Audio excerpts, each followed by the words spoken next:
Voice of sharing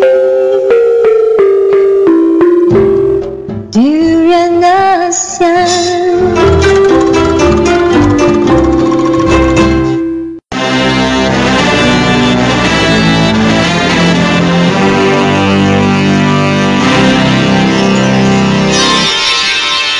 ASEAN Dailies. First and the foremost news from Southeast Asia. Hi, this is Arlene and you're listening to Durian ASEAN, the voice of discovery and sharing. And this is Grace. Welcome back to Durian ASEAN, and we are here at the ASEAN Dailies to deliver news from Southeast Asia. And of course, today we have a really huge breaking news which happened in the wee hour this morning, which is the execution of the 9 drug smugglers, including the 2 Bali 9 smugglers from Australia. But one of the convicted drugs smuggler, which is Mary Jane from the Philippines, she was spared. And that's because there were doubts that she there were doubts about her, because some people say that she's just a victim of circumstances. And in fact, that I was just reading the whole articles about how she expressed herself regarding this execution, which was supposed to happen last night. But then, in fact, the story of Mary Jane was very unfortunate that she had to be in that sort of situation due to her finance status. And then she got into this situation by bringing the drugs. However, it was never her intention. So perhaps it was heard, her story was heard towards the government and also for the justification. But if you look throughout the campaign to save her from the execution, it was quite intense. Even during the ASEAN Summit, civil society, youth, they were distributing pamphlets. They even distributed a statement, a youth statement to Jokowi to tell him to stop the execution of Mary Jane, because she is definitely a victim of circumstances and her case should be reviewed. If you look at her background, she's uneducated. She went to Indonesia based on recommendation of a friend, and of course she didn't know at that time that her then boyfriend perhaps were using her as a human body or a human transport to smuggle drugs from somewhere from the Philippines to Indonesia. That's where she was caught. So she was in prison for the last 10 years just because she was a victim of circumstances. And a lot of people now, they are saying that the Lord has finally answered our prayers, and actually a lot of things have happened after she was actually called for the execution, because a lot of people wanted to help her out, including Aquino as well, and he has helped her out at his best to actually escape from the execution. Mm-hmm. And then in the text message to a lot of media, even the Tony Spotana is the spokesman of the Indonesia Attorney General. He said there was a request from Philippines president regarding the perpetrator who is suspected of committing human trafficking and then surrendered in the Philippines. Mm. So in fact that she was just like you said, she was used as a human transportation sort of carrier, to deliver the drugs. However, it was just found on her back, and she really didn't know what was inside. Mm. And I think this is crucial for Indonesia to realize the danger of human trafficking in Southeast Asia is quite rampant, and the law needs to tailor in a way that it provides justice to those that were victims rather than real human trafficker. I think the real human trafficker are the kingpins, are those that really use this as their business. A human trafficker, of course. But when it comes to the case of Mary Jane, it took her so long and for her to be able to at least delay her execution, but we still do not sure yet whether the Indonesian government will review her case. But definitely her execution was delayed, On another matter, like, I think the human side of her story is very touching to a lot of people. She has 2 children, and she comes from a very, very poor background, and the fact that she is under, behind the bars for so long, I think Indonesia's president definitely need to review how the death penalty would impact people like her, people who just are just victims in this case. Yes, and then we're pretty sure that she's not the only one when it comes to this kind of a situation, especially human trafficking or drug smuggling to from one to the other country. So it is something that the government also really needs to consider when whether it's a victim or perpetrator, to be able to see through what is the real happen and what is the real situation behind all these stories. In fact, talking about like the way forward, it was proposed by President Benigno Aquino III that the Indonesian government should use Veloso as a witness to identify criminal groups rather than punish her, because she knows, she really knows all these people who have used her as a carrier. And I think it's great that if they can use her knowledge, her experience, dealing with these people to somehow reduce drug crimes in Indonesia. Indonesia, in fact, that it has some of the toughest anti-drugs laws in the world. So it is something that really need to look at. And also the the government, like you mentioned, it is never to lose the hope. But the activist group, they are still intent to stage protest for her. On another hand, I think another serious issue besides what we see with the case of Mary Jane, which is she was wrongly accused in a way, you can see. But on another side, I think we also need to acknowledge the rest of those 8 drug convicts that were executed early this morning, including 2 Australians, the infamous Bali 9, and 4 Nigerians, a Brazilian, and an Indonesian. All of them were executed, and all of them actually decided not to wear the blindfolds, and they were in fact singing praises to God. I think they all feel that they were victims of Indonesia's strict law.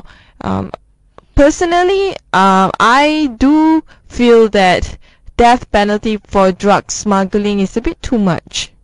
Well, I would say it's not necessary. There are so many other alternative ways that you can punish those people. However, like we said, Indonesia has one of the toughest law when it comes to anti-drugs.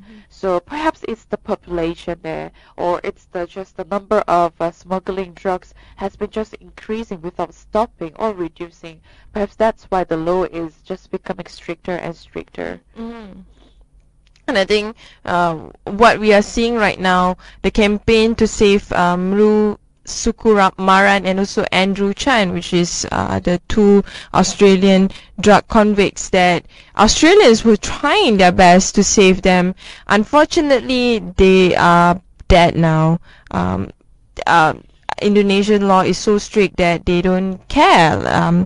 Well, no matter how strong in Australians' voices against Indonesia, Indonesia keep with their firm toes, saying that this is not going to change the law, unless the law is changed, of course. But what we are seeing right now, they are just upholding Indonesia's law to prevent further drug smugglings happening in Indonesia. In fact, the consequences after the execution of these Bali 9 people, the Australian Prime Minister Tony Abbott, he appeared with Bishop at the press conference. He did condemn the execution and said Australia would immediately withdraw its ambassador with Indonesia for consultations. And then he also expressed that the death was cruel and it was unnecessary because these both men, Andrew Chan and then the Muran Sukumaran, had been fully rehabilitated during the decade in the prison. So he did. Tony Abbott didn't say what permanent actions would be taken against Indonesia, but he said this is a dark moment in the relationship but I'm sure the relationship will be restored. And it's kind of sad because you're looking at the 8 people who, I mean, you can see it in a lot of the videos that some of them have really changed a lot within all the whole few years that they were behind bars waiting for the execution. None of them were able to get clemency.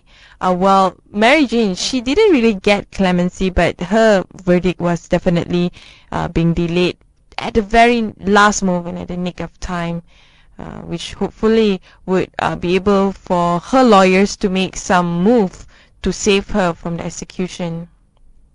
Right. But sadly, of course, the 2 Australians that who are Andrew Chan and Muriu Sukumaran, they definitely are unable to do anything, and of course now their fate is sealed in a way. So from the death penalty, we move on to another news, which is about the ongoing search and rescue that is happening right now in Nepal because of the Nepal earthquake. Now the death toll have increased, or have passes the 4,600 mark as rescuers face challenges. And at the same time, around 9,000 people were injured. So that's basically 8 million affected across the Nepal country, and those are the startling numbers that indicates the scale of the devastating the natural disaster from this huge earthquake that struck the Himalayan nation. That was just the last week on Saturday. The whole of Nepal was shaken, but there are areas where the population density was so high that, and of course the area was shaken so violently that not just buildings were collapsing, but a lot of the human beings were buried under the rubbles, and that takes a long time for rescuers to be able to get everyone out of there. And because of that, it seems like the devastation might even be a real tragedy to a lot of people there. And of course, many people are affected. There are many people are homeless, looking for food, crying for their families and friends who just lost it because of this natural disaster. And a lot of stories are just flooding on the newspaper and a lot of on the social media especially. So a lot of helping hands are also coming in, but at the same time, it's just the number of that and number of this population who are affected by this earthquake is just increasing quite dramatically. Talking about the search and rescue teams, you'll be surprised that so many countries came to help. I saw one article where even countries as remote as Bhutan send their troops in, not to mention South Korea and a few countries from Southeast Asia, and of course the usual suspect, which is Japan, the US, some European countries. And you can see the spirit of global calamity for people to help to each other during times of disaster. And when it comes to this kind of the natural disaster, definitely countries like Nepal, they need help. So from abroad especially. So with the helicopters, with the aftermath of the earthquake, of course. And this is apparently the worst to hit Nepal for more than 80 years. So the efforts and helps to these dig victims out from under this all this collapsed building and the Kathmandu is just continuing. So anyway, we'll take one short break. When we return, we will talk more about the news on ASEAN Summit.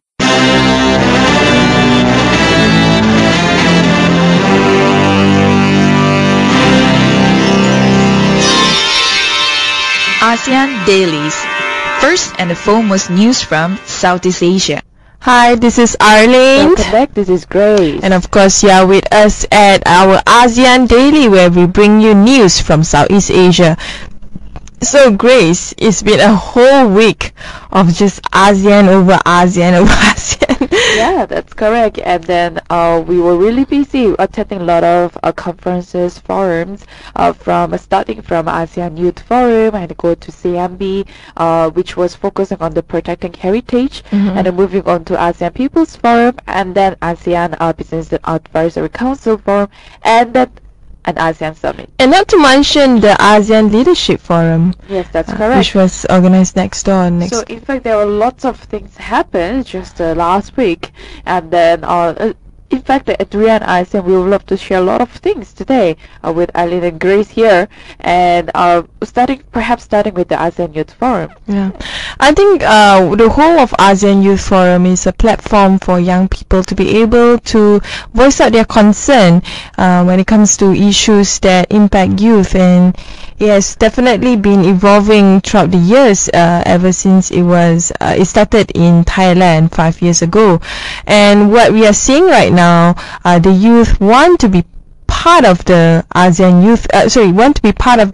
Summit discourse, and one of the key agenda is to come up with a blueprint post 2015, as well as to institutionalize the platform to ensure that it is definitely a platform that is recognized by the ASEAN leaders. And in fact, there were delegates from the different countries such as Indonesia, Thailand, all these, including ASEAN countries. And then, like you mentioned, they were voicing out their concerns and also issues that have happening regarding the youth. And they were talking a lot about how youth can be developed to be the part of the real ASEAN identity, and also talking about youth entrepreneurship and the youth issues such as education, and then career opportunities as well. And from youth, I think youth is definitely an area that has been long neglected by the ASEAN leaders. But from youth, an even crucial platform is the ASEAN People's Forum, which is sadly very much not being considered as a viable platform by the ASEAN leaders, because it has traditionally been, since 10 years ago, been a platform that civil society gathered together, voice out their concern, but they are always being seen as marginalized groups. At least that's what the impression that I get. And also the event itself, there are a lot of people from grassroots level where they really wanted to voice out their opinions towards how each government have been working towards certain issues.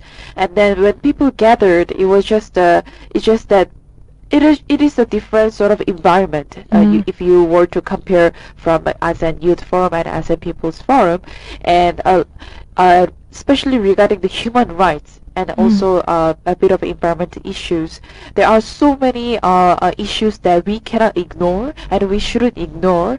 But then those platforms and the channels have to be the right and appropriate for them to voice out in the right manners. And because of that, I think a lot of the civil society are definitely frustrated. You can see it from their statement. You can see it from the way they are not being given enough time during the interface meeting at the ASEAN Summit. A lot of their issues, because their issues are really broad. When you talk about human rights, these really broad issues combined together. But I think what they want is a more strengthened mechanism to address this issue, and ASEAN is definitely one of those mechanisms that the governments in Southeast Asia can work together as strengthening it. And at this, moving on to just before we attended the ASEAN People's Forum, we also attended this 3-day events, which was under CIMB, Young ASEAN Leaders. The theme was to protect the ASEAN heritage. And in fact, there was a lot of discussions and opinions. They were just were there, an open platform for all the students and the youth to come in and give their opinions and also thoughts towards the ASEAN heritage. Actually, in leading towards the ASEAN Summit, there were many concurrent ASEAN events organized by private sector, but of course for Duran ASEAN we were covering CIMB as one of the private sectors that were doing events to address issues that impact ASEAN. One of the areas that a lot of people neglect is heritage and also environment. When it comes to heritage, there are tangible, intangible, natural heritage, and these are areas that young people should know, and the only way for them to know about this is, of course, through education, through awareness programs, and what the works of private sector like CMB is definitely benefiting a lot of the younger generation today. So a few of the topics that were shared at the event was the essential of heritage conservation, heritage challenges, and the intervention of in ASEAN, and like you mentioned about the technical skills in the promotion, conservation, and preservation on tangible and intangible heritage. And then moving on to, we had the ASEAN Summit and the ASEAN Leadership Forum, where we and also as well as not to forget about the social business part that we certainly touched on at the ASEAN Summit. Yeah. So a lot of topics were there, and we actually heard and also the insight regarding this ASEAN Summit and the issues, and also the perspectives and also expectations towards this ASEAN Summit. Yeah, but before we move on to ASEAN Summit, which is quite crucial because a lot of concurrent events were happening at the time during the ASEAN Summit. Before that, one of the key events was the Business Summit organized by ASEAN Bank, and we all know that ASEAN Bank was one of the delegation group that was invited to have an interface session with the government. Just to give a bit of a background, the interface session is quite new. There are 4 different interface sessions between governments of Southeast Asia and different interest group or stakeholders. Of course, youth will be one of it, and second one will be the civil society, which was represented by the ASEAN People's Forum, and the third one would be from the business community, which were represented by the ASEAN Business Advisory Council members, and the last one was the interparliamentary group that were represented by politicians or member of politicians from different countries. So these are very, very good session, but the problem was a lot of the comments were not being given enough time to share it with the ASEAN leaders. So these are one of the real concerns. Talking about the Business Summit itself, the ASEAN Business Advisory Council actually released an 11-point statement or recommendation to the government how to enhance AAC, how to make AAC a viable platform for to have a larger market, freer flow of trade, services, people, goods, and everything. And at the same time, when we talk about business, we cannot forget to mention about the SMEs, small and medium enterprises. So ASEAN Business Advice Council was focusing positively on the key areas concerning this SMEs area, and as well as Tan Sri Munir Majid said that the leaders found that, like you mentioned, the 11 proposals from the private sector, which is quite comprehensive and also encouraging, which will be uploaded on the website and relate to the stimulation of intra-ASEAN trade. Talking about the ASEAN Summit, there were a lot of different events happening. Of course, the first day of ASEAN Summit were inter-ministerial or joint ministerial meetings on a range of issues, from foreign ministerial meetings to ministerial meeting focusing on issues like transportation and all that. So and finance and all that. You can see that on the larger scale, there are definitely different ministerial groups working on different areas to enhance ASEAN on a larger scale. But to what extent these ministerial groups will benefit ASEAN as a whole, this is left to be seen by Malaysia as chairman of ASEAN 2015. And in fact, the 26th of ASEAN Summit, it was just chaired by Malaysia just very recently, and that there will be a lot of evaluation regarding this ASEAN Summit.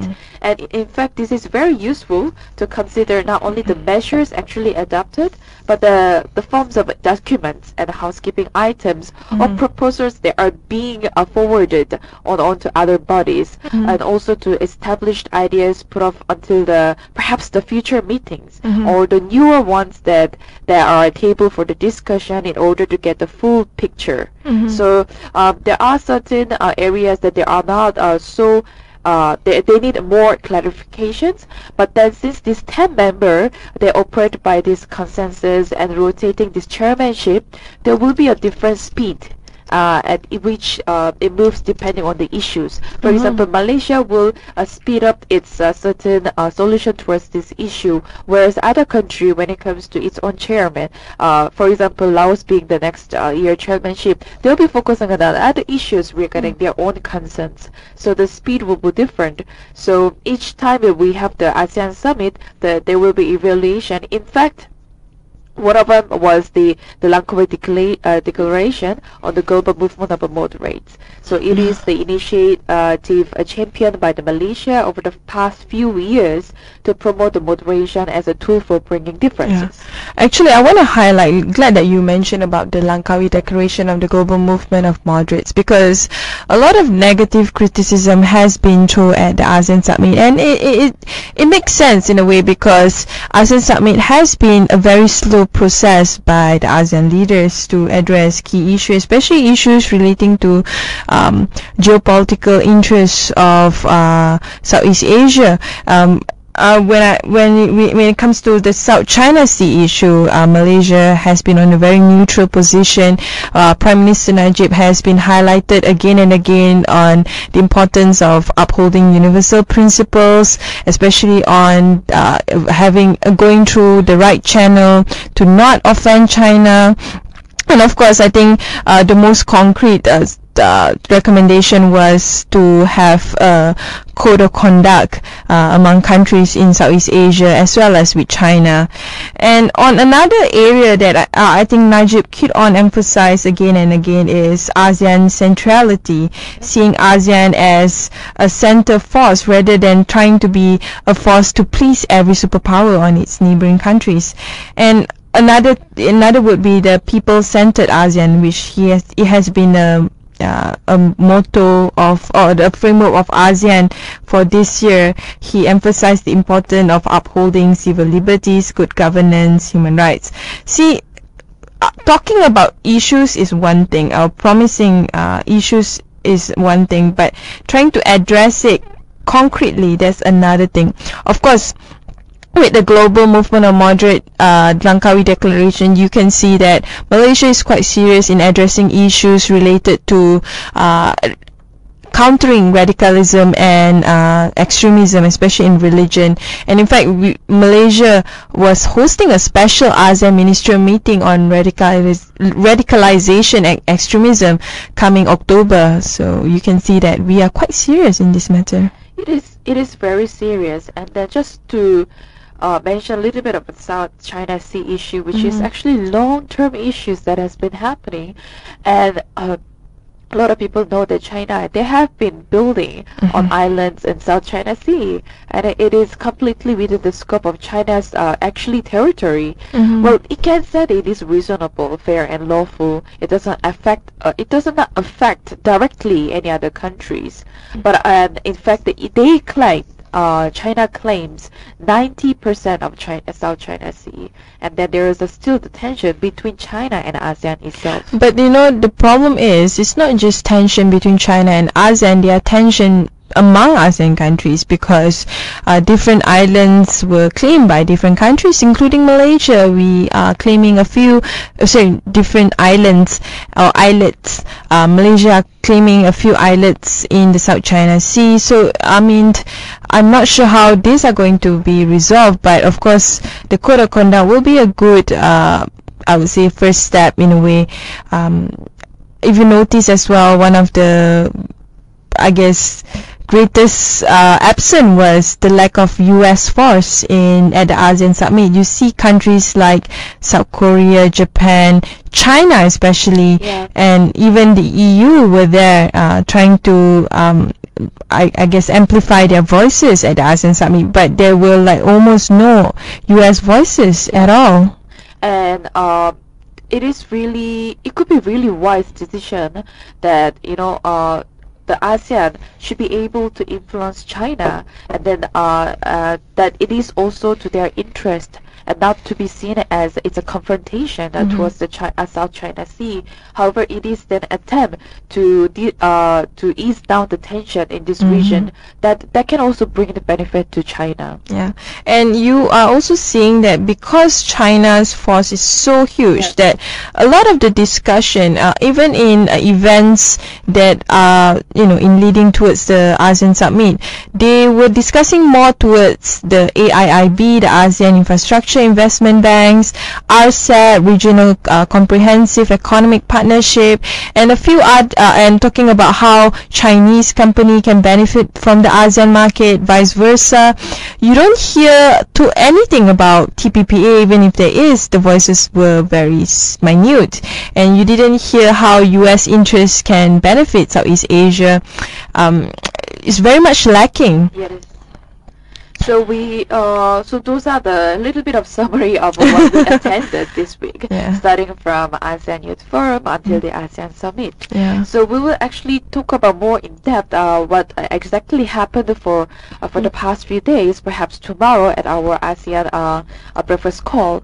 And for now, what's the news that we can move on. Yeah, we've been talking a lot about the ASEAN Summit. Just to continue about ASEAN again, apparently there are 4 countries that want to be ASEAN partners. We all know ASEAN partners when it comes to RCEP. There are 6 key countries. I think, if I'm not mistaken, Australia, New Zealand, China, India, South Korea, and Japan, of course. But other ASEAN, other partners that ASEAN is considering is Norway, Ecuador, all right, Mongolia, and Arlene, I know that's North Korea. Yes. They want to establish a formal partnership with Southeast Asia. Apparently, we haven't really formed partnership with them. I'm quite curious why. And also, there are pretty different categories of partnership. So they have to go through a lot of evaluation process, of course. And the ASEAN has a formal partnership with the several countries, like you mentioned, including South Korea and Pakistan as well. And then, in fact, this ASEAN's 11th member is about to be discussed, and then one of them is actually Timor-Leste. Applied to join the ASEAN in March 2011. That was a few years ago, and the proposal for the common ASEAN time zone will be discussed. And in fact, this common time zone was addressed by our Prime Minister at ASEAN Summit. I was scared that it was the only thing that he wanted to talk about. Like, there are other things like the AEC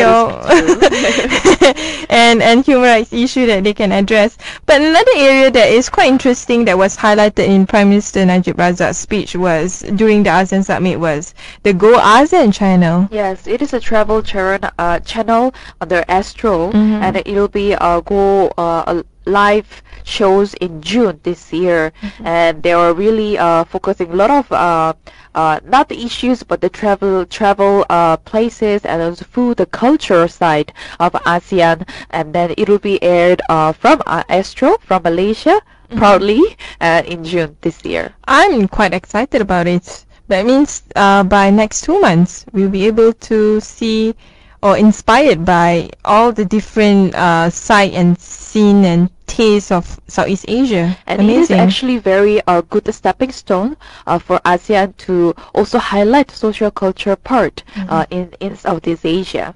So anyway, that's all from us today. We will get back to you for our second segment where we will talk about the case of Mary Jane's execution as well as the rest of the 8 Bali 9 drug convicts. Anyway, we will catch up soon.